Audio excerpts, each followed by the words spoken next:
Hey, I'm Tom. I'm a student physical therapist at Regis University. I'm here with Zach. Today we're going to be assessing his lumbar spine. First, we're going to move with his active range of motion, add some overpressure, and check for aberrant motions. So Zach, first thing I want you to do is go ahead and reach slowly down all the way to your toes.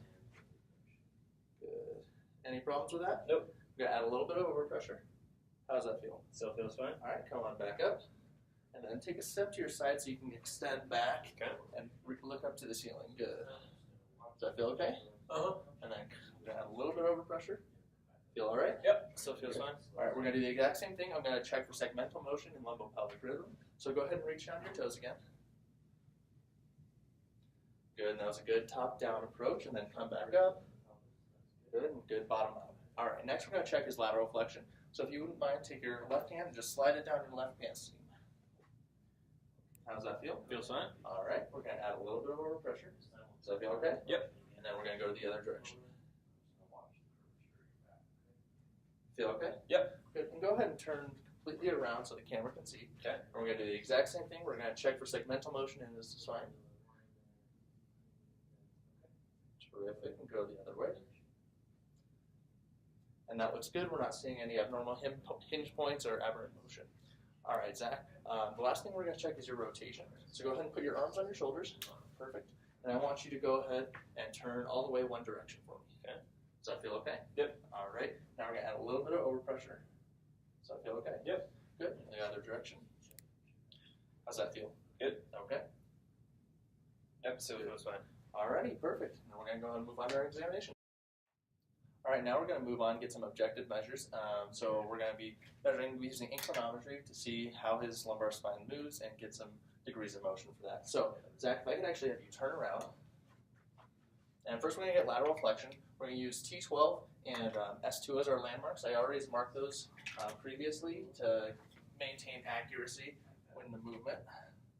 So I'm going to zero these off.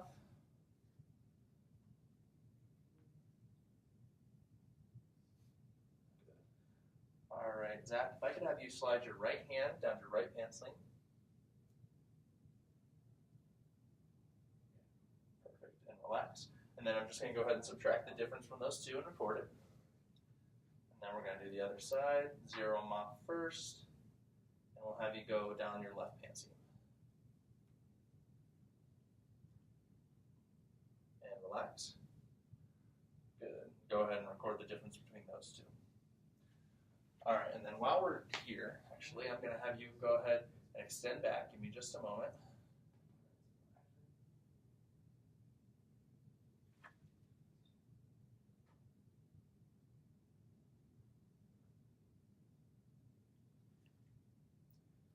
Get these level on their segments and zeroed off. All right, Zach, if you could go ahead and extend back as far as possible. And relax. Again, we'll take the difference. And then, Zach, if I could have you go ahead and face the wall there.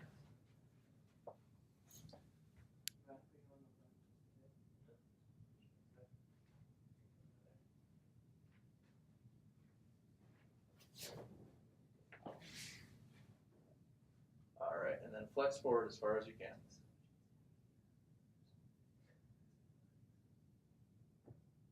Good, is that as far as you got? Mm-hmm.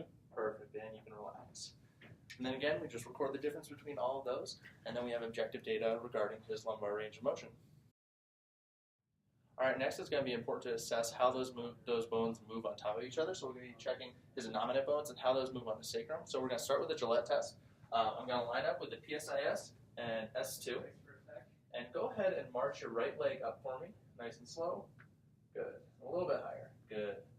Right now I'm seeing a good slight depression of that PSIS on the right side, and then we'll go ahead and check your other side. Go ahead and lift your left leg. Terrific. And we're just checking for symmetry and just seeing that it moves.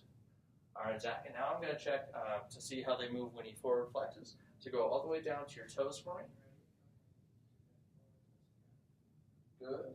And back up. And then one last time.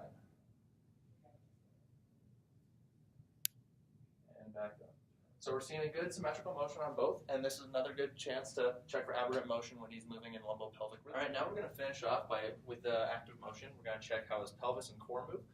So if you can go ahead and straighten these legs, Zach. And we're going to have him abduct his leg and try and keep his pelvis stacked. So don't rely on this hand to stabilize yourself. And I want you to just go ahead and lift this slow, as high as you can. Good. We'll do that a few times. We're checking to see if there's any anterior or posterior sway of his pelvis. And it looks like he's got good stability. Zach, if you wouldn't mind, go ahead and roll over to your other side. I'm just going to check symmetry and make sure he's got good engagement on both sides.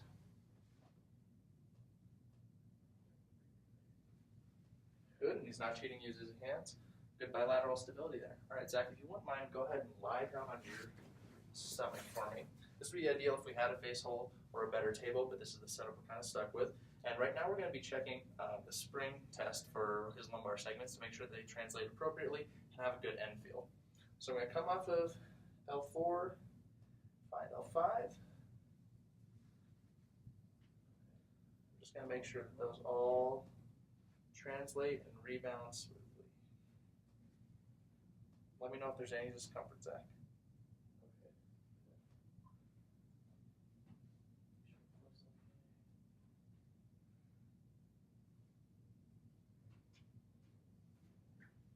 Those all feel good to me. How do they feel for you, Zach? Feel fine? All right, perfect.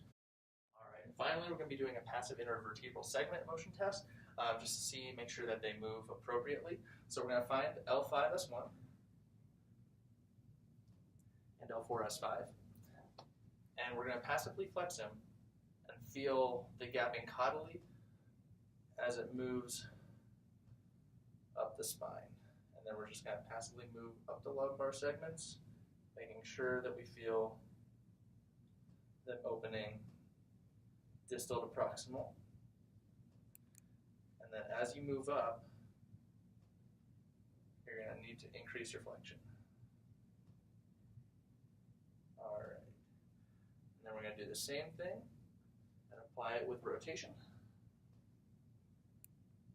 We're going to feel them close on the one side and open on the other. And again, the higher on the spinal column you go, the more flexion we're going to need to elicit that response. Okay. Good. Zach, if I could have you slide and roll over to the other side. Just for bilateral comparison, show the camera what I'm doing. Kind of supporting him on my quad so that I can really use my arms to kind of manipulate those lower extremities.